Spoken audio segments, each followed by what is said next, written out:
I'm going to break down the toxic asset plan proposed by Tim Geithner and show you how it's going to cost you money. Now, in order to do this, at the Young Turks, we've splurged and bought a whiteboard, okay? Now, I will write in very bad handwriting on this thing and see if we can make sense of this. So work with me, all right? There's going to be two sides to this board. One is the government, and, oh, God, I'm writing so small you're never going to see it. You're going to see how bad my handwriting is in a second. And the other side is private investors. And we're going to see what happens with the strategy that Geithner is doing for both of these, all right? You see now, I'll put those up. And you can see how terrible my handwriting already is. You can't read any of this. But now the government here, who is the government? It's you guys. It's the taxpayer. So I'm going to erase that and put the taxpayer. And I'm going to give you an example of how this is going to work. Okay? Now what we're going to do is we're going to assume that there are these assets that are worth $200 million. Right? So they were worth $200 million. Initially, they were valued at $200 by the banks. You see I put that up there right there? Look at this. We're already having fun. Now, the problem is they're not really worth 200. If they were worth 200, then we wouldn't be in the problem that we are in right now. So what we're going to do is we're going to assume that they have lost half their value, and we're going to start them at 100. So I erase those, and I make them 100. Okay? Now, what we're going to do is, according to the toxic asset plan of Tim Geithner, we are going to bring this to the private investors and get them involved. Now, how are we going to do that? Well, the government is going to put up 85%. That is kind of like if you owned a mortgage. That would be your mortgage. And then there needs to be a down payment. That's the 15%. So in this case, we're talking about $100 million. So the down payment is $15 million, right? So the government's taking care of the big bulk of it, 85. But when you get to the down payment, the money that actually has to be put up, well, the government's also taking care of 80% of that. So, in fact, the government is taking care of 97% of this. So what does a private investor have to put in for this $100 million investment? He has to put in $3 million. And the government has to put in $97 million. Oof, get a load of this bad handwriting. So you see it now. We started with 100. Private investor put in $3 million. And the taxpayer put in $97 million. Okay? So what happens next? Well, let's assume that these assets, half of them went up and half of them went down. Let's keep it simple and say that one of them went down to 50, okay? And the other one went up to 150. Hey, that one's doing well. So let's see how that affects the private investor and the taxpayer at the same time, okay? So one is down at 50 and the other one is down up to 150. All right, so you see that here. Boom, all right, we're cruising along here. Everything's good. So they should be kind of even, right? Because one went down 50, the other one went up 50, so we should be at about the same. But let's see what happened to the private investor and the taxpayer. Well, you see, when you get to the gain, though, it is not even. The government gets 80% because they put in 80% of the deposit, right? The down payment, however you want to call it. And the private investor put in 20%, so they get 20% of the gain. But actually, they take all of the loss. Because if it went down $50 million, the first $20 million, the first $15 million that was put in is gone. Okay? So actually, on this issue of the one that went down 50, private investor gets zero. He got killed there because the original $15 million down payment is gone. So that's a bad investment for him, right? So you're thinking so far the private investor is not doing that well, right? But on the $150 million one, it went up 50. So what is 20% of 50? It's 10. So he actually had a net gain of $10 million on the second investment. Now when you, and here we put that up right there, you see, on one of them he got wiped out, another one he went up 10. All right, we're having fun, right? I promise this is all going to make sense at the end. All right, trust me, trust me. All right, so now we go to the taxpayer.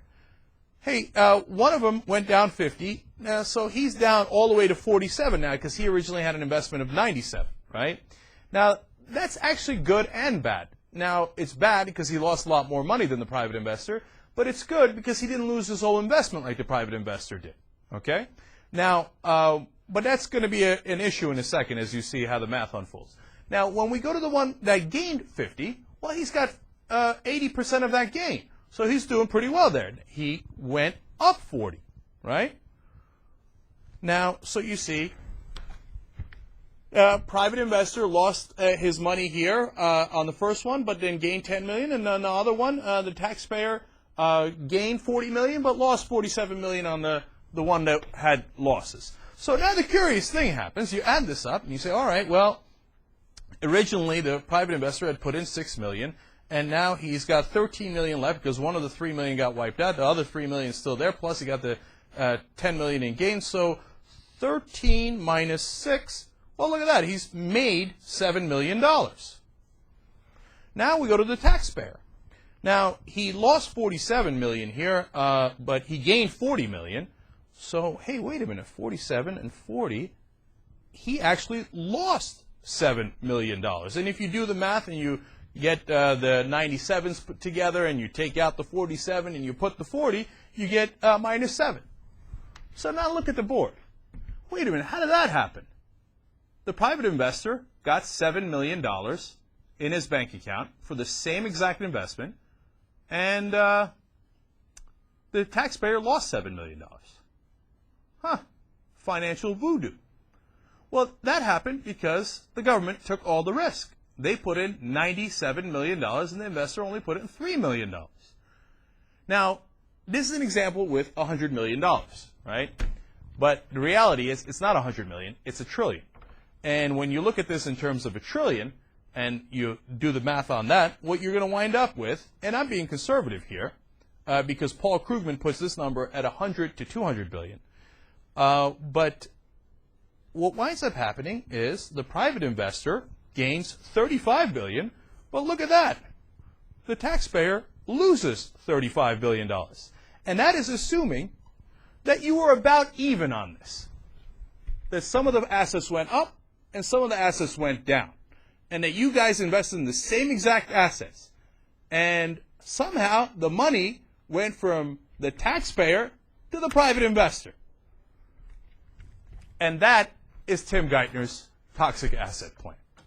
Look, it has an upside. The upside is they get rid of the toxic assets, and theoretically the credit gets flowing. And a brilliant economist named Nouriel Roubini says that he's in favor of that. And he says, look, a lot of this, if indeed successful, the plan accomplishes mission number one, namely the removal of bad assets from the bank's balance sheets. But almost all of the economists, Krugman, Stiglitz, and Roubini, agree it is a transfer of wealth from the taxpayer to the guys on Wall Street.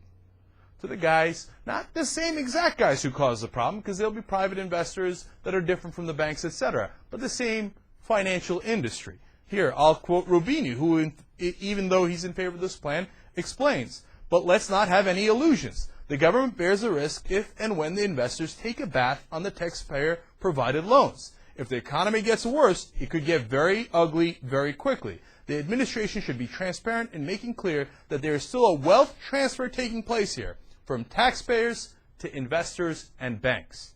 So the bottom line is, even though the banks and Wall Street caused this mess, overall, generically speaking, they're the ones that are going to gain most by the fix of this situation that they created. They're going to gain an additional, anywhere from, in my example, given made-up numbers, it was 35 billion. But in the realistic world, Krugman estimates about 100 to 200 billion dollars. And where's it going to come from? Ironically, it's going to come from us, who didn't do anything to cause the mess. So why would you be in favor of this plan? Why do I want to give more money to Wall Street? I don't. I disagree with Roubini. I completely agree with Krugman and Stiglitz overall in their assessment of this plan. I think there is a better way to do this that transfers the costs, the true costs, either onto the banks, or if we take over the property, it at least lets the taxpayer gain the benefit rather than the private investor. Now, if you didn't understand that, I can understand there was a lot of math and it was done quickly.